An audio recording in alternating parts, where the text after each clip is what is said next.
Всем привет! Сегодня у нас минутка вертикального видео, чтобы я мог телефон засунуть максимально в дверь и показать вам, что творится в двери.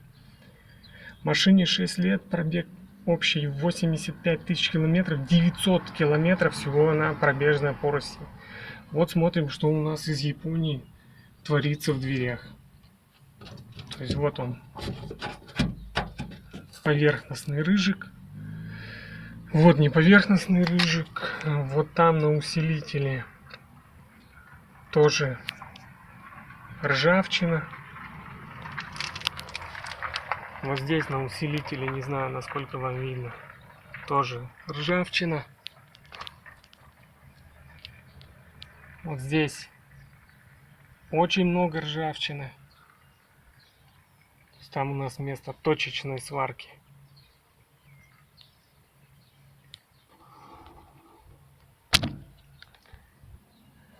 Вот здесь ржавчина у нас начинается.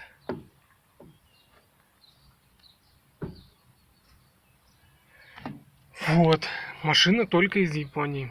Она несколько месяцев в России, то есть она ржавеет сама по себе, потому что она так сделана, а не потому что здесь сыпят реагенты.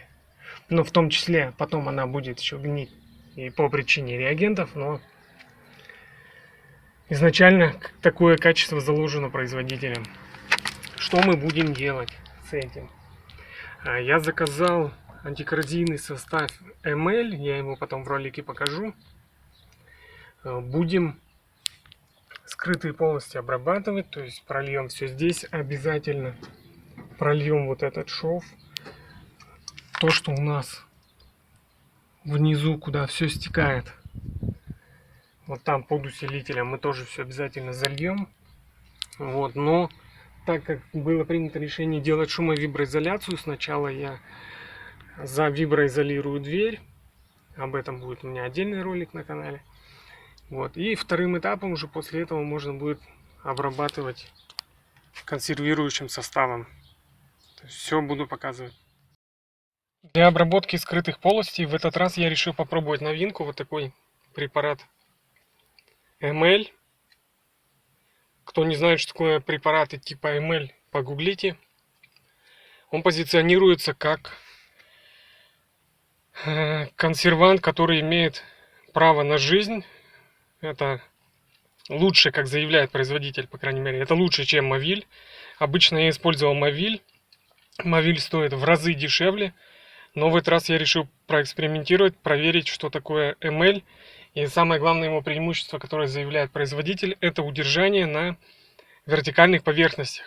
То есть в отличие от Мовиля, он не стекает с вертикальных поверхностей. Поэтому мы сейчас проверим, как он будет у нас распыляться. В комплекте вот у него трубка с насадкой. Нам понадобится как трубка с насадкой, так и просто трубка. Поэтому я его так вот обрежу, чтобы заполнить непосредственно все швы, все стыки. Вот. Насадка, соответственно, нам понадобится, когда мы будем задувать препарат в какие-то места, ну там типа усилители и прочие конструкции.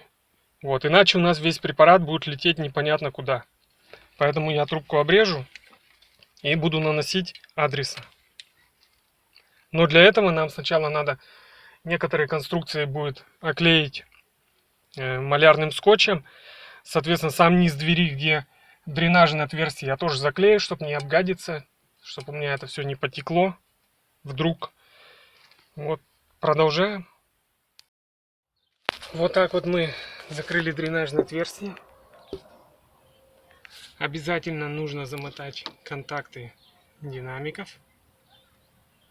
В общем-то и все. Сейчас приступаем к обработке, то есть будем заливать состав в швы.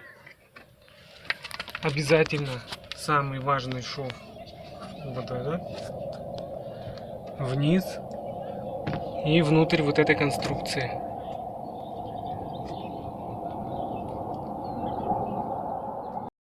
Снова минутка вертикального видео. Вот здесь я немного ошибся, вот это отверстие я не увидел и не закрыл, соответственно получил вот такую лужу. Вот заклеенное отверстие. Вот так вот у нас обработались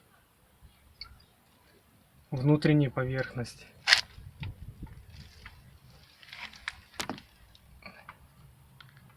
То есть вот здесь вот все швы.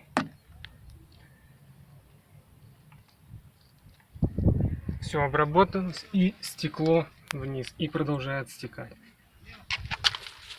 В общем-то, на этом антикоррозийная обработка дверей закончена. Останется только убрать за собой грязь.